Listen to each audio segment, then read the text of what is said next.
तो भाई हमार आजकल बहुत ही ज़्यादा ट्रेंड चलता खेसारी लाल यादव के और पवन सिंह के लेके, जो उनकी तोहरों लोग की बात पता हुई हमार भाई कि खेसारी लाल यादव और पवन सिंह एक हो गए बालो। भाई हमार ये बात सही बा कि पवन सिंह और खेसारी लाल यादव एक हो गए बालो। इस सुन के तो कुछ खेसारी लाल यादव के फैन बाड़े जा कि दिल पर चोट भी लागल हुई और कुछ पब्लिक बा जो खुशी मनावत हुई कि खेसारी लाल यादव और पवन सिंह एक हो गल बोलो। लेकिन भाई हमार इनमें पवन सिंह के चाल बा जे जानी से ही जानी। भाई हमारी में पवन सिंह के चाल बा सिर्फ काहे खातिर तो चुनाव जीते खातिर। हाँ भाई ये बात सही बा कि सिर्फ चुनाव जीते खातिर पवन सिंह और खेसारी लाल यादव एक भइल वालो। कि भाई हमार खेसारी लाल यादव तो बहुत ही दिल के अच्छा हमें जे बुलावेला सेकरा पास जाले और जे ना बुलावेला ओकरो पास भी जाले भाई हमार। लेकिन वो पवन सिंह बा जौन पावर स्टार बांचो इतना दोगला हरामी हो कि एक बातें मत कर हमर भाई, खाली अपन काम निकालेला ओकर बाद बाकी गईल भान में जनता। ये बात सही बा हमर भाई। जौन वीडियो सोशल मीडिया पर वायरल चलता खेसारी लाल यादव के लेके पवन सिंह के, वो वीडियो एक बार देखा जा।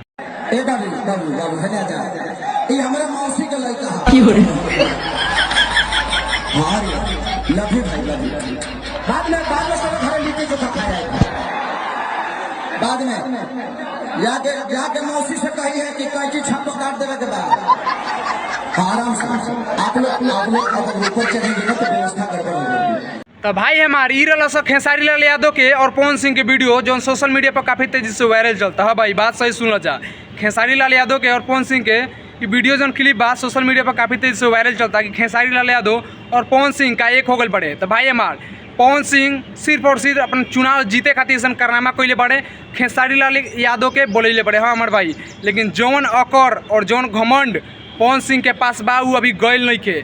भाई हमार देखल जा भी कि एटीट्यूड से कैसे बा कैसे एटीट्यूड से रहता हमेशा भी एटीट्यूड से बात भी करेला हमार भाई।